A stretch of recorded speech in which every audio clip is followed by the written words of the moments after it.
Hello, welcome to this week's podcast. So this week I want to talk to you about something called phytonutrients. And so phytonutrients are chemicals that plants produce that help protect themselves from insects, fungi, bugs, and ultraviolet radiation.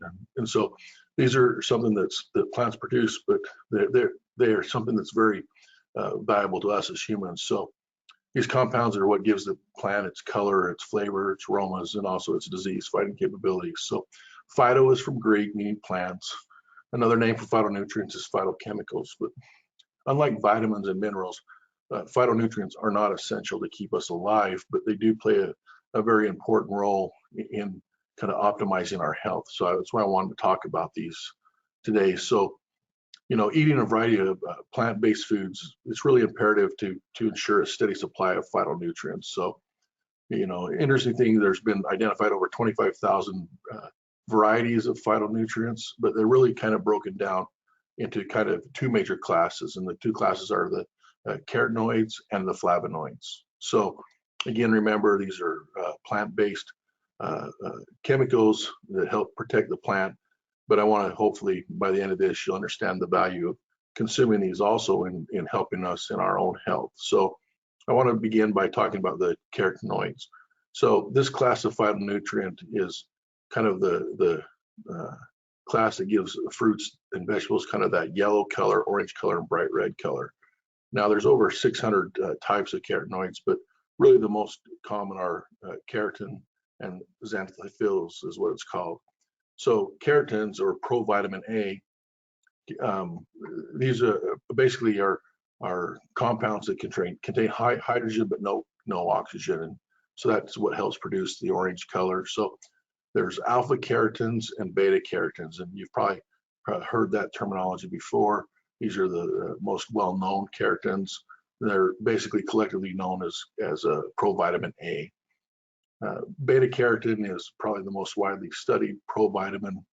It's readily converted into retinol and retinoic acid, and this is really the active form of vitamin A that can be used by the body. So you guys have probably all heard of those and the impact it has on your eyes and things like that, but there's other benefits too that I kind of want to talk about today. So one of the biggest benefits of foods that are rich in beta carotene is reduction in cancer and also reduction in heart disease. So again, these are very essential for things that cause devastating effects on humans, and that's cancer and heart disease. So beta carotenes, they can act as an antioxidants, therefore basically reducing the damage done by free radicals.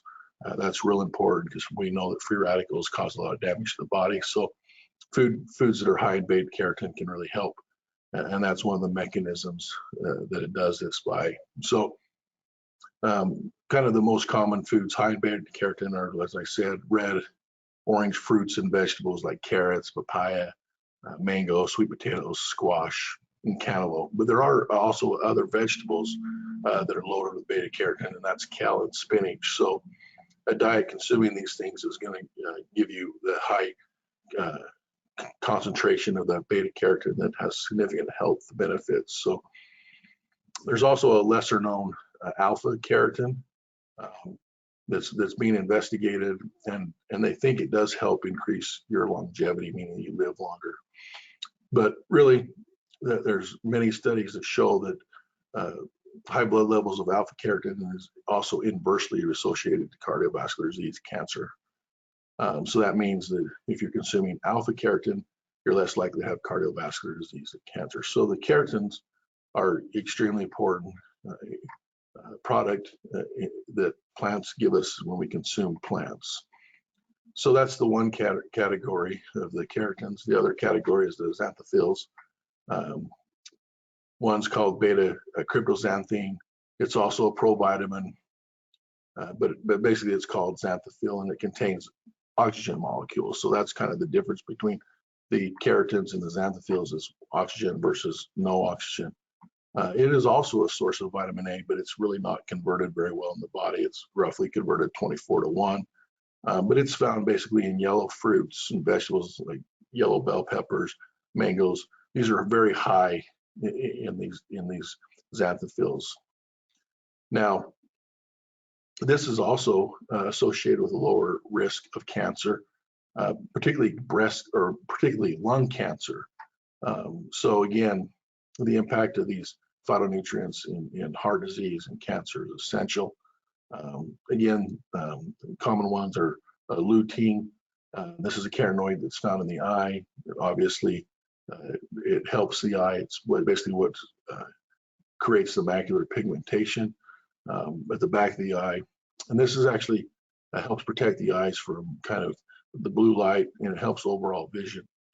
And this is one of the main components of macular pigment. Well, the importance of that is how it plays in something called age-related macular degeneration. So these xanthophylls or phytonutrients are very important in vision, but they're also very important in prevention of age-related macular degeneration. What that is basically as we get older, you have areas in the back of the eye that become destroyed, and basically can lead to blindness. And in fact, age-related macular degeneration is a leading cause of blindness in older people. So again, another good reason to eat these types of fruits and vegetables.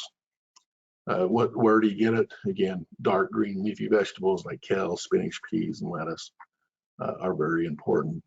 Another xanthophyle I want to talk about is lycopene. This is also well known. It's a plant pigment that gives plants kind of that red pink color to fruits and vegetables.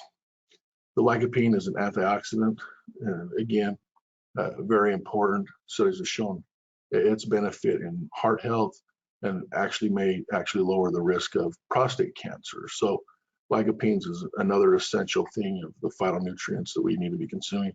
So the biggest source of lycopenes are really tomato products, such as tomato puree, ketchup, sun-dried tomatoes. That's because the processing of tomatoes into a sauce basically makes the bioavailability of lycopene much more prevalent. So a good source of lycopene.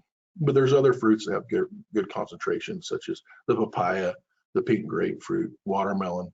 Again, but this is very important to help us to reduce health or heart risk and also prostate cancer. So what are the flavonoids? Is another group of phytonutrient. They're kind of subcategorized into multiple types. There's over 6,000 types of flavonoids. They're broken down into 12 subcategories. I'm not going to go into all the subcategories. There's really 6 flavonoid categories that are really of dietary significance. And of those 6, they're found in, I really think of berries,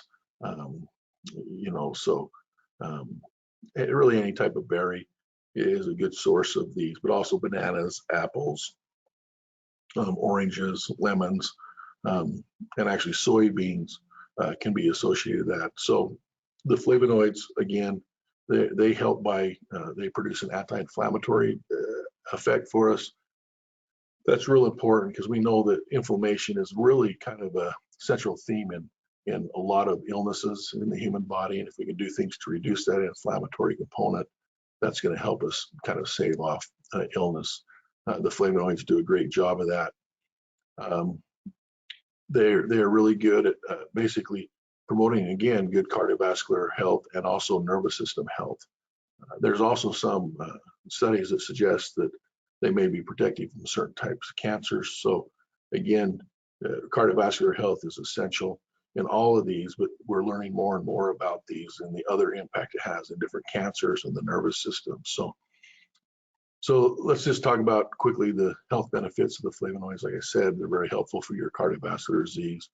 In fact, there was a study done that really broke this down and showed that if you consume a diet in these flavonoids, it really can decrease the risk of cardiovascular disease. And of interest, though, there was also another study related to strokes, and they actually found a 14% reduction in stroke in people that consume the flavonoid-rich foods. And so stroke is something that can be devastating to the individual and the family. So the 14% reduction is pretty significant. And like I said, it already talked about it reducing the cardiovascular disease. So the flavonoids, they have a great benefit in heart health, neural health, and potentially cancers. The great thing is the flavonoids that are abundant in fruits and vegetables. Interesting also, though, is they're found in green tea, dark chocolate, and even red wine. So it's okay to enjoy these things in kind of a moderation to get your doses of flavonoids. So, you know, the phytonutrients, you know, like I said at the beginning, are a plant-based nutrient.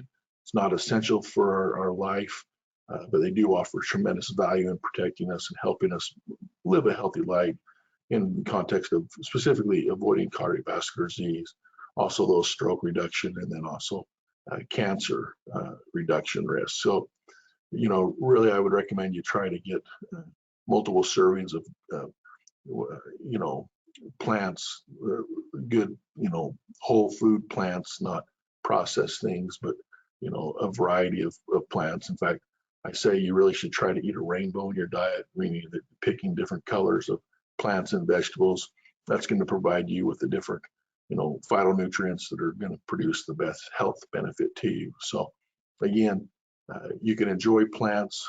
They are flavorful. There's lots of things to enjoy about a plant in your diet, but also they have significant health benefits. So I hope that you'll look into this further and understand the benefit of eating the rainbow, if you will. So keep going, keep worrying about your health, focus on that, and remember, you've got this.